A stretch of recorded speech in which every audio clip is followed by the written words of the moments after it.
All right, so crazy busy day, and I didn't have time to do like a pre-talk. I was out helping my granddad Donnie move a couple things. Me and my brothers and one of their friends, and I came back in just enough time to run up here and like click the call button and be like, "Hey, I'm here."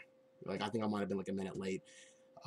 No prep time at all, so I didn't really have anything prepared for him. But it's like, "Hey, bud, I'm not actually just gonna, you know, talk to you. Well, not like talk to you, because like it's hard to talk to him because he doesn't really reply back. Like he does and he doesn't. Like the simple things like, "Hey, bud, how you doing? Fine. What'd you do today?" And then he's just kind of stares at me like, "What do you want me to say?" but his mother's actually being very corrupt. I don't want to say cooperative. She's helpful in the sense that she kind of coaxes him. "Okay, buddy. What he means is like, tell him about like, what did you do today?" And his uncle Danny was there, so being uh his mother's brother, um, which I think I saw him in the background. Uh, our relationship isn't really the best, mainly because of everything that went down and everything else. I'm pretty sure he possibly either hates my guts or something of the like. Especially from the way he just kind of left, but that could have just been out of respect, and knowing that this is me and Xavier's time. Um, he said he had pizza today for dinner, which is cool. It's cool. I'm like real quick stuff. Not, I'm very cool with that. And he seemed kind of like, "Oh yeah, pizza." I'm like, "Oh, that's awesome." Like how he says things like that. Um, I don't know. Wasn't really anything structured. We tried playing I Spy, and it kind of worked. It kind of didn't. It seems like he can't. He has difficulties pointing out. I thought he had difficulty pointing out green and blue. She told me that he did, but it could have just been like he just doesn't want to. So um, what else did we talk about? He showed me his hiding place. Like he actually took me like she said like, "Oh, my phone's at 10%." He was like, I was like, "Okay, we'll just keep it on charge or whatever." And then like somewhere within like 20 minutes of the visit, he was like, "Oh, let me see the phone." He sees the phone and he takes me to his hiding spot where like all his toys are and all that stuff. I'm like, wow. Like when he hides, this is kind of like where he goes, and he just kind of took me there. And he's like popping his head up and down, like now you see me, now you don't, peekaboo kind of stuff.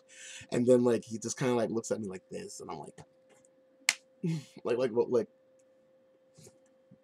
makes a father want to be like, "Oh shit, my son's awesome."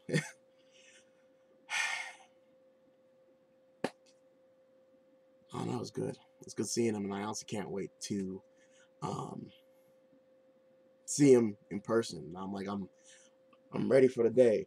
I had a friend of mine, an old friend of mine. Her name's Felicia. Felicia, and she got me this book called "What's Expecting You're Expecting from Toddlers," and it's over here. I really haven't had much time to just like kind of look at it, but you know, I should probably take a look at it sometime. Like, yeah, he's 5, so I guess it's beyond the toddler stage, but it might still kind of be relevant, at least for me to understand like his development stage and see like, oh, did he like if I ask her questions like, oh, what did he do at this period? Um, we talked a little bit afterwards, me and his mother, about she said it went well. Um, she also said that he's not used to like deep voices, loud voices. We had a small, very, very small conversation about that. Ended up with her saying like, no, not she's not pointing fingers, and neither was I. But I pointed at myself because I'm like, the last time I was kind of loud. But all that aside, I asked her, "Hey, is it okay that I get him like a car bed, like what kids sleep in? There's a little, looks like a car, but it's a bed." And I'm like, well, I could try to find a way to afford that. I don't know how. Stuck on fixed income and everything else like that, but I'm gonna look. Maybe I can find a way to put things on layaway. But I think layaway works in a sense that like you have to pay for it in full and then you get it, which is obviously something I didn't think about before, because if it was up, I would have put money in it already. Um, so I don't know. I'll check something out and probably see if I could pick up a side job or two.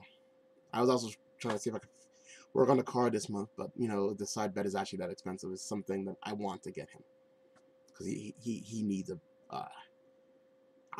he likes cars. He's my son. You know, it makes sense for me to get him something like that.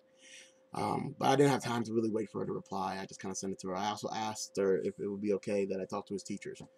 Um, I don't think I'm on any kind of emergency contact yet, and that's something I'm always going to see if I could change come next mediation. But I want to I want to be a little bit more involved. I want to be a little bit more known. I don't want to just, like she says, she did, like, you know, I'm just a face on the camera. So once he gets used to see me in person, he'll probably warm up to me.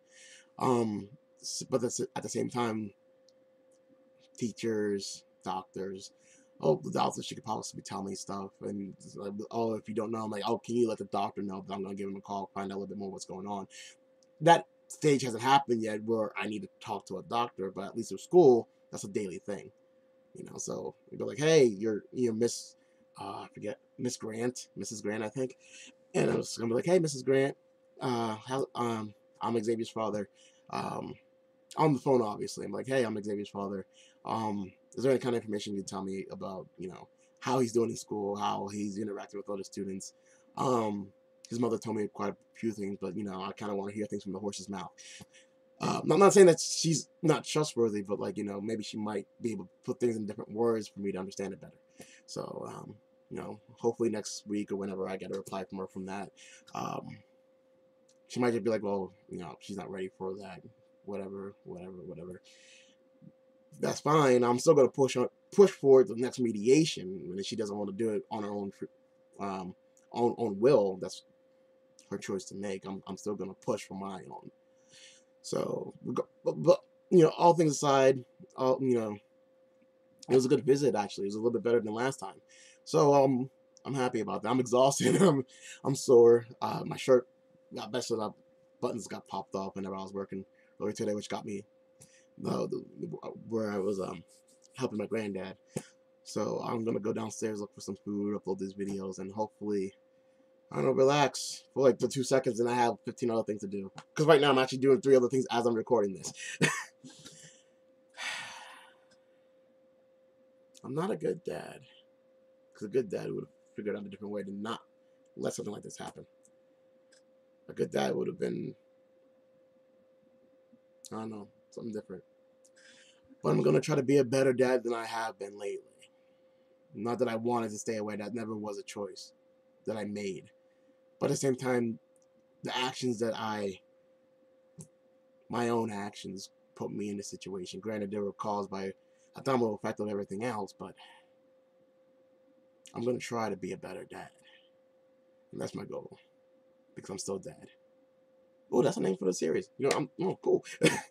I'll see you guys later, and thank you for listening. Adios.